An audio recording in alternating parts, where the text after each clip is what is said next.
우리가 뭘 하며 산 거예요, 지금까지? 우리에게 진정한 간증이 있나요? 간증을 하려면은 눈이 안 보이는 사람이 간증이 많겠어요? 눈이 보이는 사람이 간증이 많겠어요? 저분들은 눈이 보이지 않음에도 불구하고 이 세상에서 하늘의 영광을 산다 찬양하고 하늘의 기쁨 누림으로 또 주님 안에서 간증하고 찬양하는 그런 삶을 산다, 이렇게 고백을 하고 있습니다. 참 은혜죠. 누가 저 사람들 저렇게 웃게 만들고, 누가 저 사람들 자신의 운명을 자신의 힘든 삶에서 원망하고 원통해하고 힘겨워하고, 그리고 술 먹고 또 극단적인 선택을 하기도 하고, 이런 사람들이 저렇게 밝은 미소, 밝은 얼굴로 두 손을 들어 하나님을 찬양할 수 있는 이런 모습은 한마디로 하나님의 은혜입니다. 하나님의 은혜가 아니고 저 억지로 안 되는 거예요. 한두 번은 되죠. 어떻게 한두 번은 됐지만 평생토록 저들이 하나님 은혜를 찬양하며 감사할 수 있다라는 것은 하나님의 은혜다, 그렇게 말씀드릴 수밖에 없습니다. 참 이 무신론주의자들, 본인은 이해가 돼요. 본인은 뭐 하나님 안 믿어지고 신이 없다 얼마든지 주장할 수 있지만은 자기만 그렇게 믿고 자기만 그렇게 말하면 되는데, 무신론자들이 운동을 펼쳐요. 그러면 저런 사람들이 하나님 없이 어떻게 살라는 거예요? 이게 가정법이에요. 가정법. 이런 이야기들이 잘못 한 문장만 그 맥락만 딱 잘라서 하다 보면 2단이니 3단이니라는 말이 나오는데, 만약에 말이죠, 설령 죽으니까 하나님이 없어요, 천국이 없어요. 그래도 저 사람들이 천국이 있다 생각하고 하나님이 있다 생각하고 그 종교심으로 평생 저렇게 의지하며 산다라는 것은 어떤 정치, 어떤 문화, 어떤 사상도 저들에게 저렇게 기쁨과 또 찬양을 하며 살 수가 없어요. 그것만으로도 참 종교, 특히 기독교는 얼마나 위대한 종교인지 몰라요. 거기다가 하나님이 계시잖아요. 천국이 계시고 또 그곳이 저 사람들에게는 여기서 천국을 사는 거예요. 그것이 저들의 간증이다. 이 모든 것이 하나님의 은혜이고, 오늘 기독교는 하나님의 은혜의 종교입니다. 우리가 이것도 받아야 되고 저것도 받아야 되고 이것도 알고 저것도 알아야 되지만은 정말 제대로 우리가 믿음 생활하고 제대로 우리가 하나님의 백성으로 살아가려면은 은혜 가운데, 은혜 안에서, 은혜에 푹 빠져서 살아가야 됩니다. 만약 우리가 은혜와 관계없는 삶을 산다면 대학교 다니기는 다녀도 학점부에 이름이 없어요. 청강생이에요. 청강생. 대학에 왔다 갔다 해도, 교문을 들락날락 해도 그 사람은 정식 그 학교 대학생이 아니고 재학생이 아니고 청강생이에요. 오늘 우리가 교회 다니면서도 하나님의 은혜에 빠지지 못하고, 이거 진짜 하나님의 은혜요, 하나님의 사랑이다, 내가 하나님의 은혜가 없이는 나도 없다, 하나님의 은혜가 나를 여기까지 왔다라는 이런 확신과 고백이 없다면은 우리는 늘비교의 청강생, 종교 과목의 청강생, 그런 청강생으로 우리 인생을 끝내서는 안 되잖아요. 지금 11월 열매 맺는 달이에요. 한국에 열매가, 한국의 과일이 글쎄 외국에 왔다 갔다 하는 사람들 말씀 들으니까 제일 맛있대요. 한국의 과일의 당도들이 제일 높고 제일 맛있답니다. 보기에도 너무 좋고. 왜 그럴까요? 가꾸는 여러 재배 기술들이 뛰어나기도 하고 농부들이 열심도 있지만 결국에는 태양이에요. 태양. 대한민국이 태양이 너무 좋은 거예요. 대한민국 햇빛이 너무 좋고 이 햇빛을, 태양을 과일들이 잘 흡수하고 잘 받으니까 색깔도 좋지요. 또 맛도 좋지요. 당도가 높으니까. 그래서 1등짜리 이 상품이 되고 있는 거예요. 만약에 이 과일들이 햇빛을 받지 못한다면 그 해는 계속 비만 왔어요. 가을이 됐는데도 해는 잠시 보이고 계속 비만 와고 우중충했더라면은 오늘 이 과일들이 이렇게 좋은 맛을 낼 수가 없어요. 은혜도 마찬가지예요. 은혜는 우리가 만들어가는 게 아니에요. 나에게서 나오는 게 아니에요. 은혜의 태양은 하나님이에요. 하나님. 하나님에게 계속 바라보고 하나님에게서 오는 빛, 하나님에게서 오는 그 사랑, 하나님에게로부터 오는 자비와 긍휼을 우리 마음속에 계속 흡수하고 계속 받아들이고 계속 간직하면서 하나님, 주의 은혜가 우리를 여기까지 오게 했습니다. 하나님의 은혜가 우리를 여기까지 오게 했습니다. 코로나에도 하나님의 은혜가 있어 우리가 여기까지 살아왔습니다. 이렇게 우리가 생각하며 살면은 정말 하나님 앞에서 아름다운 믿음을 가질 수 있고, 그리고 하나님의 1등 신자, 하나님 앞에서 1등 신자로 우리가 살아낼 수 있을 줄로 믿습니다. 성경에 보면은 어려운 시절은 다 있었어요. 어려운 상황, 어려운 위기들은 누구에게나 다 있었어요. 이럴 때 예수 믿는 사람들이 그가 은혜를 받았는가에 따라서 일어나기도 하고 쓰러지기도 하고 승리하기도 하고 패배하기도 하고, 그게 성경의 역사예요. 마리아 보세요. 그 마리아 나이 해봐 16살이에요. 뭐 요즘에 16살이 그래도 이것저것 알고 상당히 그렇습니다만은 옛날에 15살이 뭘 알아요? 어리숙하죠. 근데 이 아이를 가졌다는 이 상황 앞에, 그리고 성모가 되어야 된다는 이 운명 앞에 이거 감당을 못해요. 뿌리쳤을 거예요. 막 절규했을 거예요. 하나님, 어떻게 나한테 이런 일이, 이걸 내가 어떻게 감당하라고. 난 그냥 평범하게 살고 싶어요. 요셉의 아내로 내가 살고 싶어요. 왜 내 꿈속에, 내 이 소박한 내 꿈속에 왜 하나님이 들어와서 나를 이런 광야로 소용돌이 치는 인생 쪽으로 나를 몰고 가려고 하십니까? 하나님, 내가 하나님 앞에 뭐가 그렇게 잘못했다고. 하나님, 그럴 수도 있어요. 그러나 마리아가 뭐라고 그랬어요? 주여, 주의 여종이오니 주의 뜻대로 내게 이루어지기를 원합니다. 야, 이 15살짜리가 이 풍랑이는 운명 앞에 내 던져지면서 어떻게 주의 계집종이오니 주님 뜻대로 하세요. 주님 뜻대로 하세요. 그래 고백할 수 있었을까요? 이게 은혜지요. 그러니까 누가복음 1장 28절에 마리아는 하나님의 은혜를 받았다. 하나님의 은혜를 받았어요. 어떤 은혜를 받은 거예요? 독생자의 생명의 씨를 받았어요. 내 뱃속에, 태속에 받으니까 이 아이가 하나님의 은혜를 내 마음속에 딱 느끼도록 해주는 거예요. 아직 뭐 그렇게 뭐 태동하거나 그런 건 아니죠. 근데 하나님의 그 은혜를 생명 아기시로 받으니까 이게 든든하게 지켜주었어. 하나님, 내가 주님의 뜻대로 내가 나가겠습니다. 주님의 뜻대로 내 운명을 받아들이겠습니다. 그 순명을 하나님 앞에 고백할 수 있었어요. 은혜가 없으면요, 마리아 그냥 좌절했거나 그냥 하나님 앞에 대적했거나 아니면 요나처럼 도망을 쳐버렸거나 그럴 수밖에 없었을 텐데, 은혜가 있기 때문에 잘 자기의 운명을 수용하며 감당하는 그런 모습을 볼 수가 있습니다. 노아 보세요. 노아의 시대는 어떤 시대예요? 노아의 시대는 온 세상이 죄악으로 관영했다. 꽉 찬 거예요. 노아도 여기서 제외될 수가 없습니다. 전부 다 이 죄 속에서 사니까. 그러나 노아는 의로운 사람이에요. 어떻게 그럴 수가 있어요? 노아가 뭐 대단한 사람이 아니에요.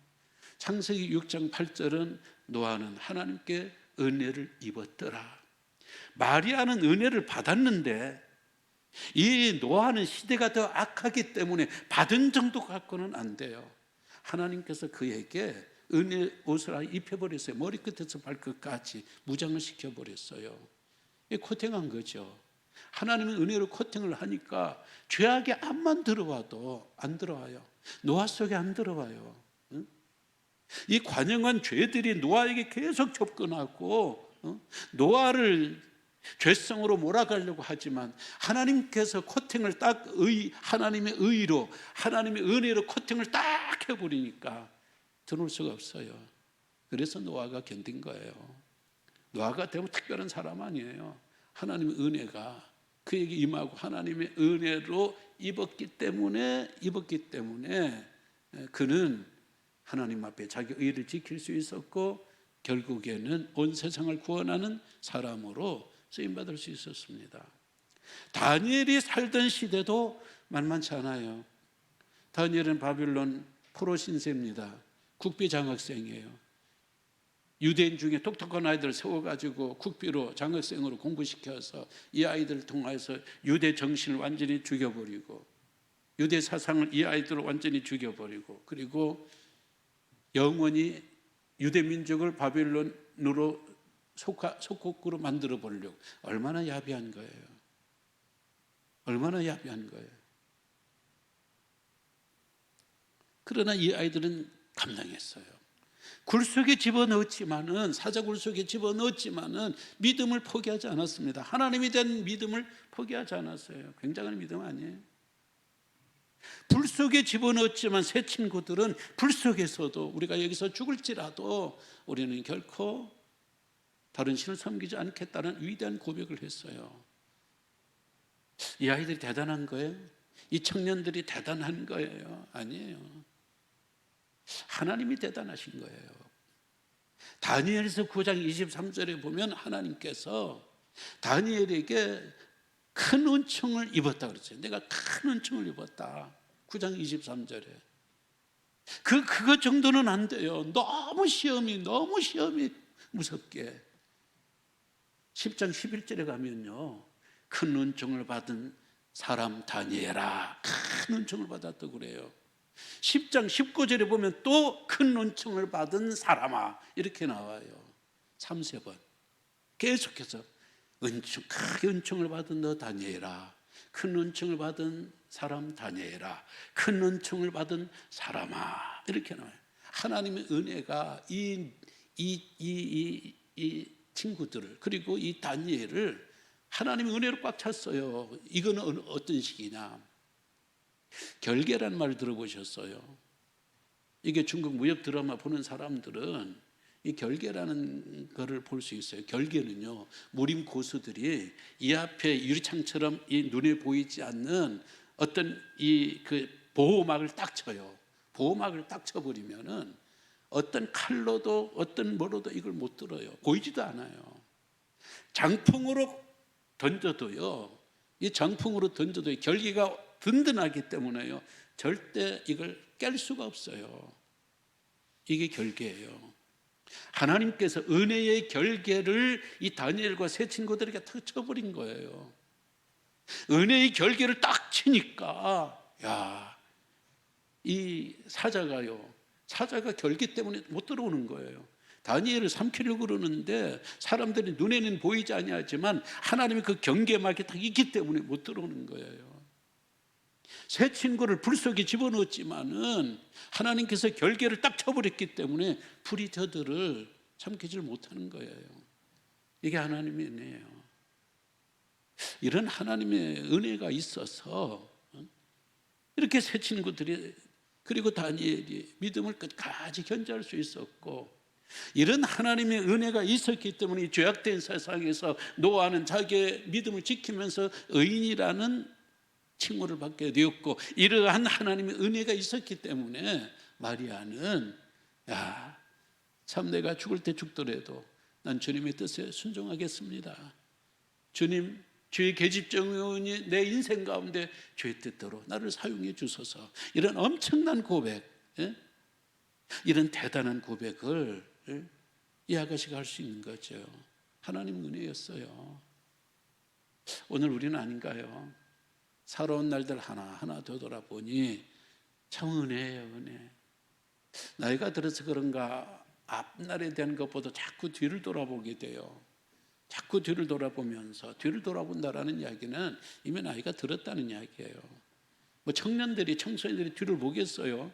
앞에 것만 달려가며 미래를 보며 꿈을 보며 비전을 보며 달려가니까 청년이고 청소년인데, 여러분 거의 대부분이나 저는 자꾸 뒤만 보여. 왜? 앞을 봐야 뭐 큰 잡을 게 없는 거예요. 예, 자꾸 뒤돌아보게 되는데, 뒤돌아보니 주님의 은혜가 다 하나하나 전부 다 주님의 은혜예요. 은혜 아니면 살아갈 수가 없네 예수, 오직 은혜뿐일세. 은혜 아니면은 살아갈 수 없어. 예수 잘 믿는 사람들은 뒤를 돌아보면서 사방을 바라보면서 내 인생 가운데 저 산맥에 흰 눈이 가득, 흰 눈이 곳곳마다 흰 눈이 꽉 내린 것처럼 너무 희고 아름답잖아요.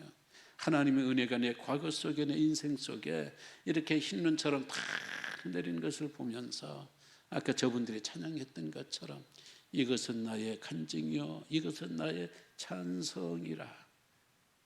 주 안의 기쁨 누림으로, 주님 안의 기쁨 누림으로 우리가 이 땅 위에서 하늘을 살아간다라는 이런 고백을 갖고 사는 분들이 진짜 이게 믿음의 장학생이고 예배의 우등생이고 또 예배의 장학생이 되는 줄로 믿습니다. 오늘 우리가 20개월 살면서요, 이 은혜가 빠져버린 거예요. 이런 하나님의 은혜가 우리한테 쫙 빠져버린 거예요. 어떻게 해야 돼요? 오늘 그런 이야기예요. 오늘 이스라엘 백성들은 오늘 지금 어떤 일을 당하고 있는가? 이 사실은 우리보다 더 큰 어려움을 당하고 있습니다. 3절의 말씀 보세요. 마지막에 10만 멸시가 우리에게 넘쳤습니다. 10만 멸시, 조롱당하는 거죠. 사람 우습게 자존심 상하는 이런 일들을 당하는 거죠. 4절에 안일한 자의 조소와, 안일한 자라는 먹고 살만한 사람들, 먹고 살만한 사람들이 줘서 나를 조롱하는 거예요. 교만한 자의 멸시가, 여기서 교만한 자라는 것은 민족적인 교만한, 열정, 이 종교적인 교만함이에요. 이방인들이에요. 야, 너희들 선민이라고 그러면서 또 하나님이 너희들에게 이 세상의 주인이라고 그러면서 어떻게 너희들 그 꼬라지로 사냐? 너희들 맨날 너희들 그냥 이리 망하고 저리 망하고 왜 그러냐? 너희 하나님 어디 계시냐? 이런 멸시가 그들 가운데 있는 거예요. 어떻게 해야 되는 거예요? 이런 상황에서 자기들이 할 수 있는 거는 아무것도 없는 거예요. 동서남북을 바라보니 동쪽 문도 닫혔고 서쪽 문도 닫혔고 남대문 무슨 대문 다 닫힌 거예요. 방법이 없는 거예요. 이런 조소와 멸시 앞에서, 이런 이 무너짐 앞에서 그들이 결국은요, 하나님을 찾을 수밖에 없어요. 하나님을 찾되 어떻게 하나님을 찾습니까? 2절 마지막에 말씀 보면 우리의 눈이 여호와 우리 하나님을 바라보며 우리에게 은혜 베풀어 주시기를 기다립니다. 은혜, 긍휼의 긍휼, 하나님의 자비예요. 3절의 말씀, 여호와 우리에게 은혜를 베푸시고 또 은혜를 베푸소서. 지금 이 상황, 이 어려움을 극복할 수 있는 것은 하나님의 자비와 긍휼, 하나님의 은혜밖에 없는 거예요. 하나님의 은혜밖에 없는 거예요. 근데 이 은혜를 어디서 받을 수 있겠냐고요. 이 은혜를 받을 수 있는 게 123편 부제를 보니까 성전에 올라가는 노래. 성전에 올라가면서 하나님 우리에게 은혜를 베풀어 주셔서 우리가 지금 이렇게 어려움을 당하고 있습니다. 이렇게 조롱당하고 있습니다. 이렇게 무너지고 망가지고, 하나님 교회 다니는 사람이 왜 그렇게밖에 살 수 없냐? 우리는 교회 다니지 않아도 이렇게 일이 잘 되고 우리 자녀들은 이렇게 잘 되는데 너희들은 그렇게 교회 하면서도 왜 그렇게 사느냐? 하나님, 우리가 지금 이런 형편과 상황 가운데 있습니다. 하나님, 우리를 돌아보시고 우리에게 은혜를 베풀어 주셔서, 어디에서? 성전에서, 성전 올라가면서 또 성전에서 하나님의 은혜를 갈구하고 하나님 은혜 달라고 부르짖고 있습니다. 성전은 어떤 곳이에요? 성전은요, 하나님이 우리 민족 가운데 계신다, 하나님께서 우리 민족을 통치하신다, 그것을 보여주는 상징이에요. 하나님을 상징하는 것이 바로 성막입니다. 성막은 여러 부분이 되어 있는데요, 크게 성소와 지성소로 되어 있잖아요. 그냥 이걸 생각하면 되겠네. 이게 요 강단은 지성소이고요, 여러분이 앉아있는 요 부분은 성소입니다. 이 지성소는 대제사장이 1년에 딱 한 번만 들어와요. 7월 10일 날, 대속죄일 날.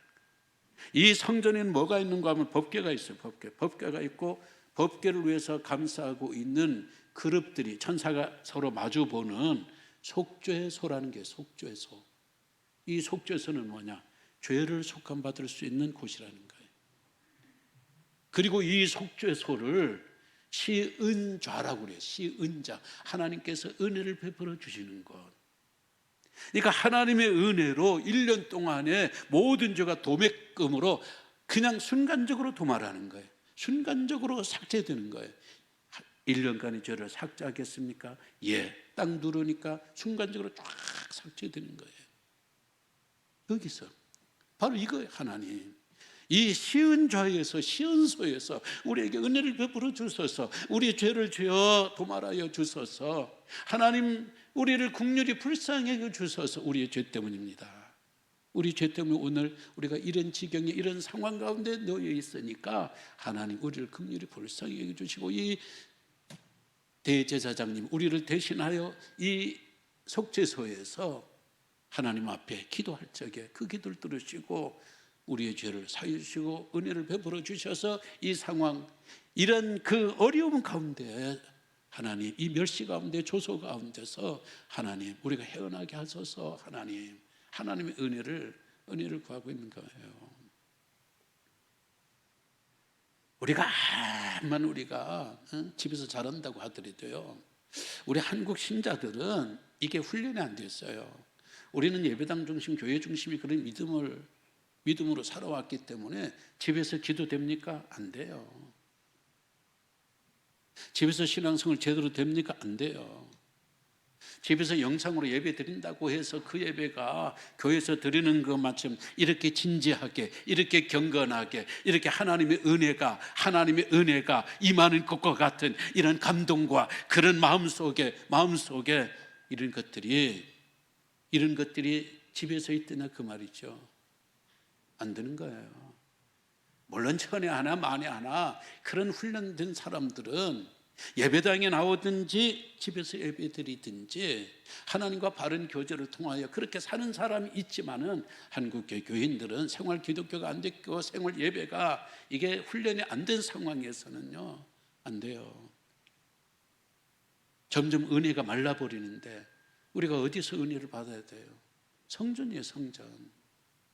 우리가 이 성전에 한 번이라도 더 나오려고 그러고, 이 회중들이 모임에 우리가 한 번이라도 다 나오려고 그러고, 그리고 시장 가다가도 교회 들려서 기도하고, 그 아이들 학교 가다가 야 오늘 학교 가면서 성전에 가서 하나님 앞에 기도하고 가라.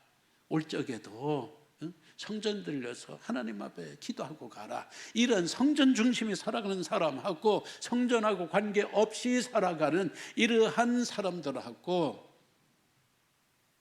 은혜의 강도가, 은혜의 수치가 다를 수밖에 없는 거예요.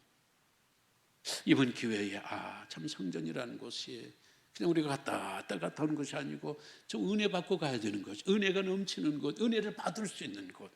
이 성전에서 내가 더 많은 은혜를 받아야 되겠다라는 이러한 마음의 자세, 마음의 다짐들이 있을 때에 한국교회가, 한국교회 예배가 회복되고 살아날 수 있는 것이지, 야, 뭐 집에서 예배드려도 뭐 그냥 예배드리니까 되고, 영상으로 예배드려도 예배드리니까 되고, 이러한 소위 무교회주의와 같은 이러한 신앙의 행태는 은혜가 바짝바짝 마를 수밖에 없고, 이런 은혜로 우리가 주님 일을 할 수가 없어요.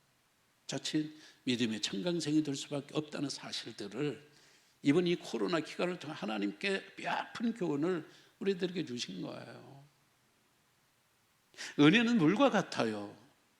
물은 높은 데로 흘러갑니까? 낮은 데로 내려갑니까? 당연히 낮은 데로 내려가지요. 높은 곳으로 흘러가는 물은 없어요. 그건 착시 현상일 뿐이에요. 하나님의 은혜도 마찬가지예요.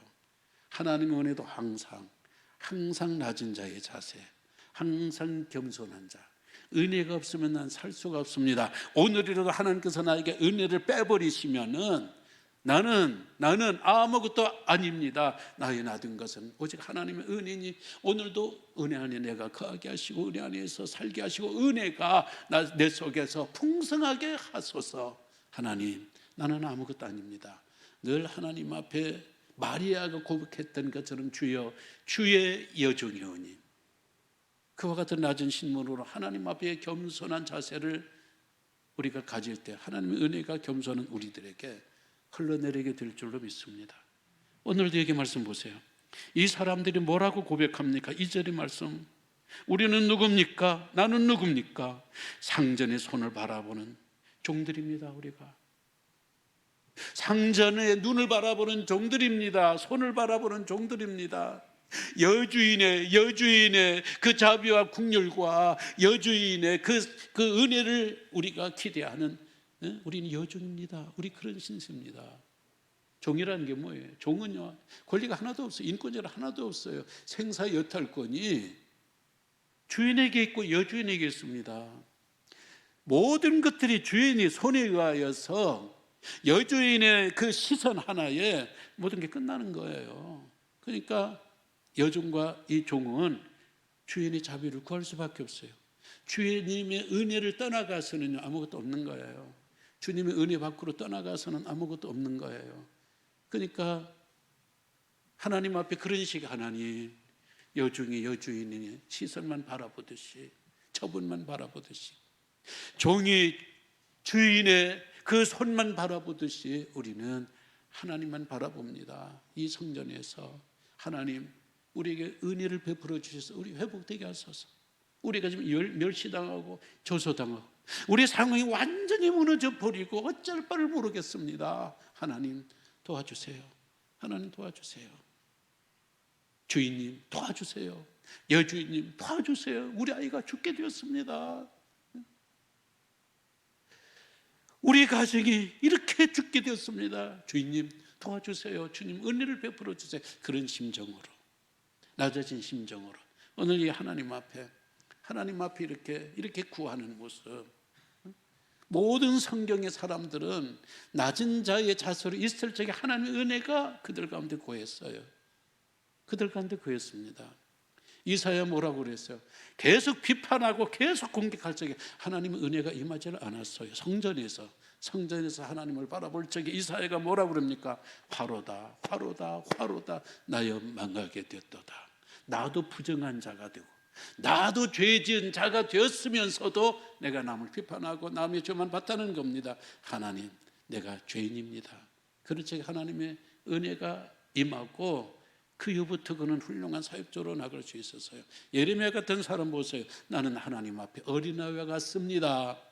솔로몬도 뭐라고 그랬습니까? 하나님, 나는 작은 아이입니다. 작은 아이. 그럴 적에 하나님의 지혜가 그에게 임하게 되고, 말로는 안 좋았지만 그러나 참 성전을 짓는 훌륭한 왕으로, 지혜로운 왕으로 살 수 있었던 것은요, 하나님의 은혜가 그 겸손한 마음 가운데, 어린아이의 심정과 같은 그런 마음인데 임한 겁니다.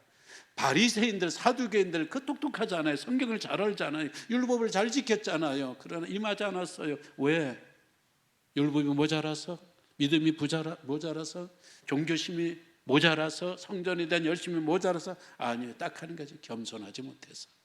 겸손하지 못해서 세리와 창기들에게는, 정말 아무도 돌아보지 않은 그 사람들에게는 오히려 하나님의 은혜가 임해 다 새 사람이 되었고 새로운 기쁨을 알았고, 그들은 참 성령 충만한 가운데서 새로운 인생을 걸어갈 수 있었지만 이 교만에 있던 사람들에게는 하나님 은혜가 임하지 않았어요. 우리 자신들도 또 낮아지기를 바랍니다. 하나님의 자비가 나한테 흘러오도록, 하나님의 은혜가 나한테 계속 내려오도록 우리가 주님 앞에 더 겸손해질 적에 하나님께서 우리에게 은혜의 사람으로 만들어 주실 줄로 믿습니다. 말씀을 맺습니다. 지난 20개월 은혜가 쫙쫙 빠져버렸습니다. 한국교회가 은혜가 쫙쫙 빠져버렸어요. 여론조사에서 뭐라고 나오는가? 코로나 기간 중에 당신의 믿음이 올라갔습니까? 내려왔습니까? 그럼 우리는 이게 내려왔다고들 해야 되는데 거기 몇십 %는 올라갔다고 그러더라고요. 이게 속고 있는 거예요. 이 영적인 착시 현상이 그들에게 나타난 거예요. 그들은 집에서 하니까 뭐 가족들끼리 예배도 드리고 이렇게 아이들도 이렇게 성경 좀 해주고 이렇게 해주니까 그걸 자기 자신들이 믿음이 올라갔다고 생각하는데 아니에요. 어떻게 믿음이 올라가요? 믿음이 올라가면 이상한 거죠. 별 사람 없어요. 2주만 교회 안 나와봐요. 한 달만 교회 안 나와봐요. 별 사람 없다니까요. 그래서 무교회주의자가 믿음이 좋은 경우를 난 본 적이 없다라고 어떤 사람이 말했어요. 교회하고 관계가 느슨한 사람들, 이 공동체 예배를 소홀히 하는 사람들이 어떻게 믿음이 좋을 수가 없죠. 우리조차도 예배 나온다는 우리조차도 지금 이 마스크 때문에, 이 코로나 때문에 믿음이 쫙쫙 빠져버려가지고 이 열정, 감격 하나도 우리 없는 거예요. 바짝 마른 것처럼. 마치 우리는 백사장에 우리는 배는 커요. 그러나 물이 빠져버리니까 백사장에 그냥 딱 이 큰 배가 딱 있는 거예요. 배는 물에 떴을 적에 그게 그 배가 좋은 배죠. 백사장에 이렇게 그냥 빠져버린 데 딱 있으면은 뭐 구경하기 위해서는 좋지만은 무엇에 써요? 쓸모가 없는 거예요. 어떻게 하면 이 배가 제 기능을 회복할 수 있을까요? 물이 들어오면 돼요. 백사장에 밀물이 들어오면 돼요. 밀물이 들어오면 이 엄청난 배가 떠요. 이 엄청난 배가 뜨고 결국에는 저 푸른 바다로 나가서 여객선이면 여객선의 역할, 고기 잡는 어선이면 고기 잡는 어선, 화물선이면 화물을 싣고 나르는 그런 역할 감당할 수 있는 겁니다. 오늘 우리는요, 은혜의 물에 우리가 들어가야 돼요. 계속 은혜의 물을 공급받아야 돼요. 은혜의 물을 공급받아서 예수길에 나온 것처럼 무릎에서 발목에서 무릎으로, 무릎에서 허리로, 허리에서 지금 우리 자신을 꽉 채울 수 있는 은혜의 바다 가운데 우리가 헤엄칠 적에 이것이 나의 간증이요, 이것이 나의 찬송이라, 주 안의 기쁨 누림으로 이 세상에 여기서 우리가 하늘의 영광을 누린다라는 그런 찬송의 작사처럼, 아까 찬양을 불렀던 그 형제 자매들의 그 간증의 찬양처럼 우리가 다시 춤추는 믿음 생활, 기쁨의 믿음 생활, 그리고 성령 충만한 믿음의 생활, 은혜가 우리 가운데 채워질 때에 가능하게 될 줄로 믿습니다. 우리 은혜의 회복, 예배 회복을 위하여 우리가 다시 한번 더 열심을 낼 수 있는 그런 늘빛교회 성도님들 되시기를 주 이름으로 기원합니다. 다 함께 일어나셔서 302장을 찬양합니다.